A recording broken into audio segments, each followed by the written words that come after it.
You're standing on a crowded train. There's exactly one open seat, and beside it, a woman who's visibly pregnant. Nobody moves. The internet has a name for this moment: the bystander effect. The idea that a crowd of strangers freezes, and the more people around, the less anyone helps. But researchers in Milan ran the actual experiment, and the result flips that story. Add one costume stranger to the same train, and the odds someone gives up their seat more than triple. Study is real. The journal is NPJ Mental Health Research, part of the Nature portfolio family. The evidence says otherwise. Let's make it evidence.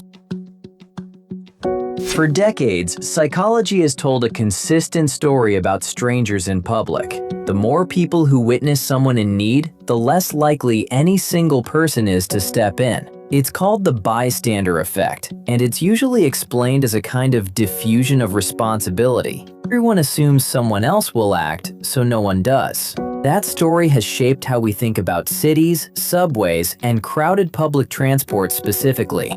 It's part of why so many people believe strangers on a train are, by default, indifferent. But indifferent and on autopilot are not the same thing. And a team of researchers in Milan decided to test the difference directly. Their tool wasn't a survey, it was a costume. Here's how the test worked. A research team led by Francesco Pagnini at the Università Cattolica in Milan boarded the city's subway again and again, 138 times in total. On every ride, the setup started the same way.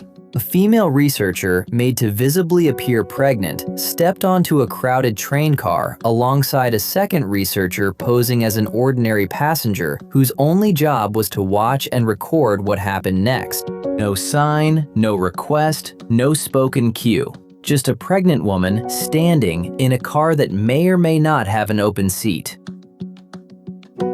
On 77 of those rides, that was the entire scene. The pregnant passenger stood, and the team watched to see whether a stranger would offer a seat unprompted. On the other 61 rides, one detail changed.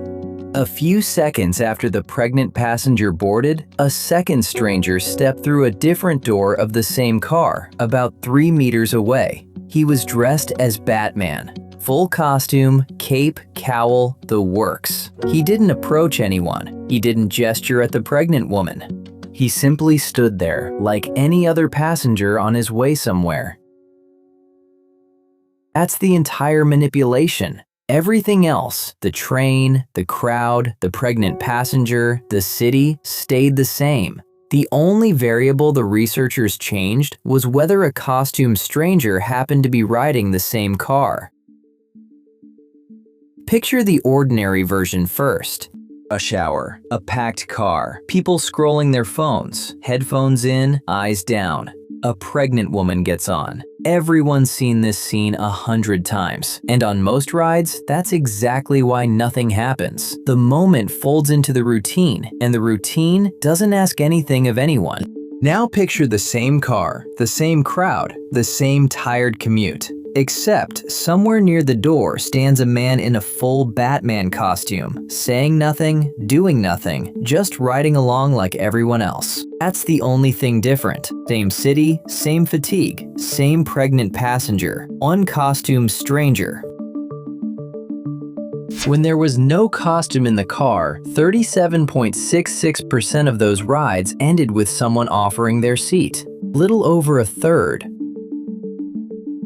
When Batman was standing 3 meters away, that number jumped to 67.21%, nearly 2 out of every 3 rides. That's not a small nudge. Statistically, the gap between those two numbers is large enough that researchers rule out chance almost entirely, the kind of effect size you rarely see in a real-world, unscripted field study. Put simply, on a train with a costumed stranger nearby, a pregnant passenger was roughly twice as likely to be offered a seat as she was on an ordinary ride. This wasn't a lab. Nobody in that subway car had signed up for an experiment. They didn't know they were being watched. They didn't know there was a hypothesis, and most of them had never seen a grown adult in a Batman costume on their commute before. This was real behavior in a real city under real crowding. Here's the part that complicates the tidy version of this story. After each ride, the research team asked people who'd helped a simple follow-up question. Did you notice the man dressed as Batman? 44% of the people who offered their seat while Batman was present said no. They hadn't consciously registered him at all. Which means a meaningful share of the extra kindness on those rides can't be explained by the guy saw a superhero and decided to be a hero too. Something changed in that subway car for people who never even clocked what caused it. Whatever the costume did, it didn't require anyone to look at it, recognize it, or think about it. It just needed to be there. So what's actually happening here? The researchers themselves point to two explanations, and they're careful not to declare a winner. The first is about attention, not identity. Most of a daily commute runs on autopilot. You've made this trip so many times, your brain barely processes it. An unexpected event, something that doesn't belong in the routine, can interrupt that autopilot and pull your attention back into the present moment. In that framing, it almost doesn't matter that the stranger was Batman specifically. What matters is that something broke the pattern, and a broken pattern makes people notice their surroundings again, including the person standing who needs a seat. Psychologists sometimes describe this state as closer to mindfulness than to distraction. The second explanation is about symbolism. Man isn't a neutral oddity.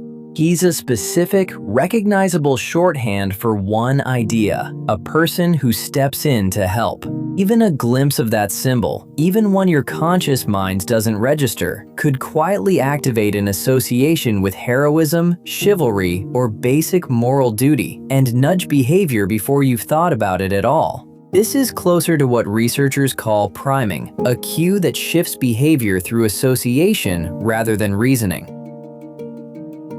Either explanation requires the classic bystander story to be wrong. Exactly.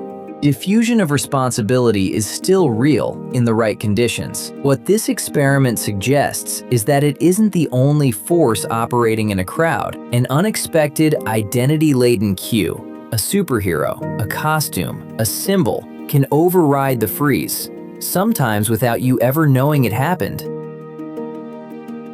It's also worth saying why a messy subway car matters more here than a tidy laboratory would.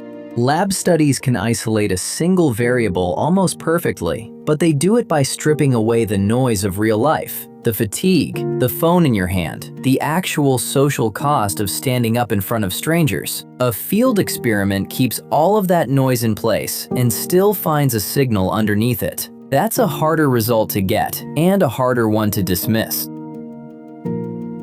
A few things this study does not prove. It doesn't prove Batman specifically is the ingredient. The researchers haven't tested whether any strange, unexpected figure would work just as well. It doesn't prove this holds outside Milan, outside a subway, or beyond the small ask of giving up a seat.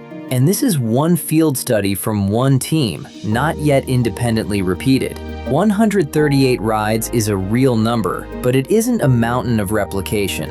The honest version is narrower than the headline. Something about that costume moved people. Exactly what and how far it generalizes is still open. Here's the part worth sitting with. Nobody in that subway car chose kindness because they weighed the evidence and decided helping was correct. Something in the environment shifted first. Attention, association, a broken pattern, and the decision followed afterward, sometimes without the person even knowing why they'd made it. That's a strange thing to learn about yourself. The moment you become a better stranger might not be a moment you're aware of at all. If you want more evidence behind the ordinary moments nobody questions, subscribe to Oddly Evident. Here's a question worth answering in the comments. Has something small and unexpected, a costume, a stranger, a coincidence, ever changed how you acted in public without you noticing it happen in the moment? We'll read them. The evidence doesn't always announce itself. Sometimes it just walks onto the train.